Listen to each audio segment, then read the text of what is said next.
अस्सलाम वालेकुम गैस। आज हम आपको राड के ज़रिए चाय बनाना सिखाएंगे। जैसा कि आप देख रहे हैं कि मैंने ना एक केटलनुमा में दूध भी डाल दिया है, उसके साथ पत्ती, चीनी, ये सारी चीज़ें डाली हुई हैं।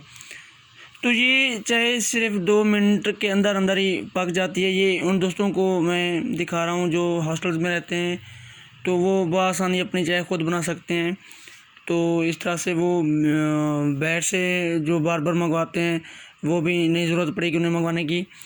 तो ये 2 मिनट के अंदर ही चाय तैयार हो जाती है। ये देखिए, अभी मैंने लगाया और ये ऊपर उबलना शुरू हो गई है चाय। देखिए, बहुत इजी ट्रिक है, आप इसे समझिए। ये रॉड मिलता है बाहर से, 150 का मिल जाता है इजीली।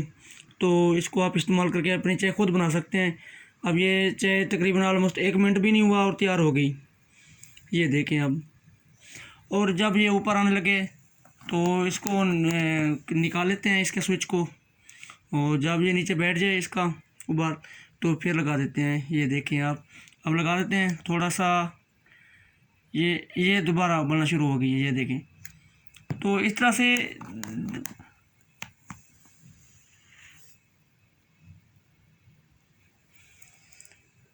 1 मिनट के अंदर ही चाय तैयार, 1 मिनट के अंदर ही। ये देखें, तो आप भी अपने रूम के अंदर बना सकते हैं, बाहर से मंगाने की ज़रूरत नहीं है सारे भाई। ये तकरीबन 5 कप चाय तैयार हो चुकी है 1 मिनट के अंदर। तो अभी हम इसको पियेंगे। बहुत टेस्टी चाय बनती है, ये हम इधर ही बनाते हैं, तो सोचा कि आज आपसे भी शेयर कर लूँ। खुदा हाफिज़।